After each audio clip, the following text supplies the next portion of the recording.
आज मैं आप लोगों को सर्च और इंडिसेस बताने जा रहा हूँ, जिसके बारे में मैंने बोर्ड पर कुछ लिखा हुआ है। चलिए समझते हैं। सबसे पहले हम लोग ये जानेंगे कि इंडिसेस यानी कि घातांक, सर्च यानी कि करनी, ये होता क्या है।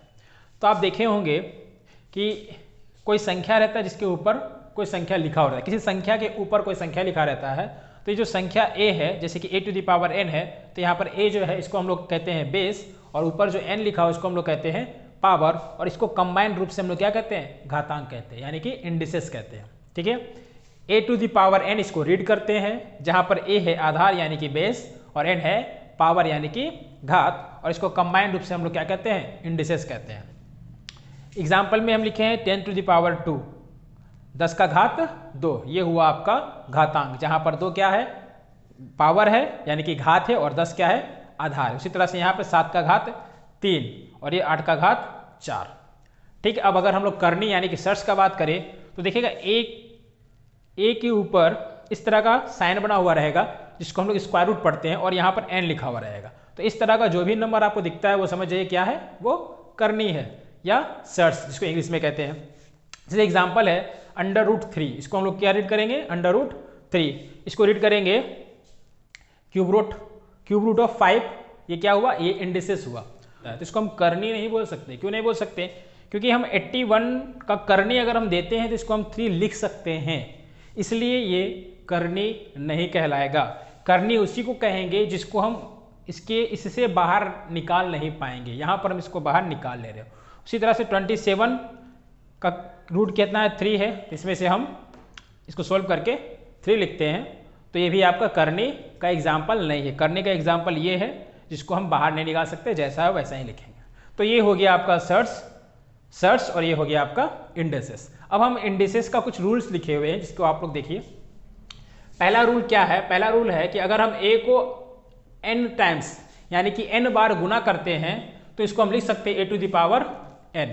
यही है आपका क्या, इंडिसेस। उसके बाद दूसरा रूल है कि अगर बेस सेम है, किसी भी दो घातांक का बेस अगर सेम है तो पावर क्या होता है, जुड़ जाता है। वही देखिए यहाँ दोनों का बेस क्या था, a था, तो m प्लस n हो गया, m प्लस n हो गया।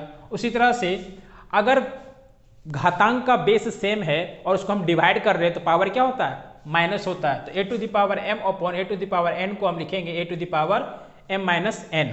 उसके बाद अगर a का पावर m है और इस पूरे का पावर n है तो हम इसको डायरेक्टली लिख सकते हैं a to the power n गुना m, या a to the power n उसका पावर m।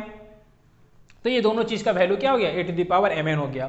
उसके बाद अगर a का पावर m है और m का पावर n है तो इसका मतलब ये हुआ कि a का पावर m गुना m हमको n बार लिखना है। उसके बाद अगर a इंटू b, a और b को गुना कर रहे हैं और उसका पावर n दिए हुए हैं तो हम दोनों को सेपरेटली भी पावर दे सकते हैं। तो a का पावर n और b का पावर n। अगला क्या है, a बट्टा b का पावर अगर n है तो हम a का पावर n और b का पावर n लिख सकते हैं। लेकिन इस बात का ध्यान रखना है कि बट्टा में जो संख्या है यानी कि b, वो कभी भी 0 नहीं होना चाहिए। अगर ये 0 होगा तो हमारा ये जो टर्म है इसको हम लोग डिफाइन ही नहीं कर सकते, मतलब इसको इनफाइनाइट कहते हैं। ठीक है, अगला है कि माइनस a का पावर अगर n है तो वैल्यू क्या होगा इसका वैल्यू होगा minus a to the power n या a to the power n। तो माइनस कब होगा, तो जब n जो है वो विषम संख्या, n अगर विषम संख्या रहा जैसे कि 1 3 5 7, तो इसका आंसर क्या होने वाला, minus a to the power n। और अगर सम है तो आंसर क्या होगा, a to the power n। अगला क्या है, a का पावर अगर माइनस n है तो इसको हम लिखेंगे 1 upon a to the power n, यानी कि 1 बट्टा a का घात n। और अगर 1 बट्टा a का घात माइनस n है तो इसको हम लिखेंगे a का घात n। तो ये सारा रूल है जिसके हेल्प से हम लोग इंडिसेस, सर्च और इंडिसेस का सारा क्वेश्चन को बनाएंगे। अगला क्या है देख लीजिए, कुछ इंपॉर्टेंट पॉइंट हम आप लोगों को लिखे हैं। जैसे a का पावर m और a का पावर n अगर दोनों इक्वल है तो यहाँ पर m और n का वैल्यू क्या होता है, सेम होता है। उसी तरह अगर a का पावर m और b का पावर m दोनों इक्वल है तो यहाँ पर a और b क्या है, बराबर है। अगला क्या है, a टू द पावर 0, यहाँ पर a कोई भी नंबर हो सकता है एक्सेप्ट 0, यहाँ पर a का वैल्यू 0 नहीं होना चाहिए, तो इसका वैल्यू क्या होगा, हमेशा 1 होगा। उसके बाद 1 का पावर n अगर हम लिखते हैं तो ये क्या होगा, हमेशा 1 ही होगा, यानी कि 1 का पावर हम कुछ भी दे ले हमको क्या मिलने वाला है, 1 ही मिलने वाला है। अब 0 का पावर 0 के बारे में अगर हम बात करें तो यहाँ पर ये नॉट डिफाइन होता है। 0 का पावर 0 को हम लोग डिफाइन नहीं कर सकते हैं। तो ये हुआ आपका कुछ रूल्स आपका इंडिसेस का। इसके बाद में आप लोगों को सर्च का रूल बताएंगे कुछ, उसके बाद फिर क्वेश्चन पर आएंगे। सर्च के रूल को मैं लिखा हूँ, चलिए देखते हैं इसको। सर्च का पहला रूल है कि अगर a का पावर n है और उसके ऊपर सर्च गिवन है, ठीक है, तो इसको हम लिख सकते हैं a to the power n into 1/n, और ये होगा किसके इक्वल, a के इक्वल होगा। दूसरा कहता है कि अगर an का पावर क्या हो, nth रूट हो।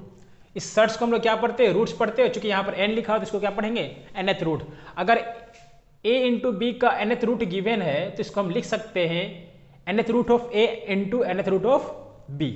थर्ड रूल कहता है कि अगर a अपॉन b का nth रूट है तो इसको हम लिख सकते हैं nth root of a upon nth root of b, यानी कि nth रूट ऑफ a बटा nth रूट ऑफ b।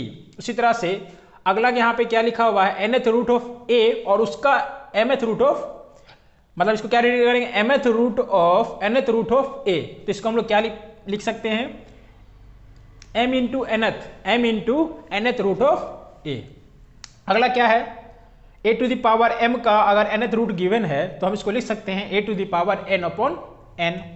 अगला रूल कहता है अगर रूट a को रूट a से मल्टीप्लाई करते हैं, यानी कि किसी भी दो संख्या को अगर हम रूट के अंदर रख के मल्टीप्लाई करते हैं तो उससे रूट हट जाता है और एक संख्या लिखा जाता है, यानी कि root a into root a। जैसे कि मान लीजिए अगर हम रूट 2 को गुना करते हैं रूट 2 से तो हमारा आंसर होगा क्या, 2।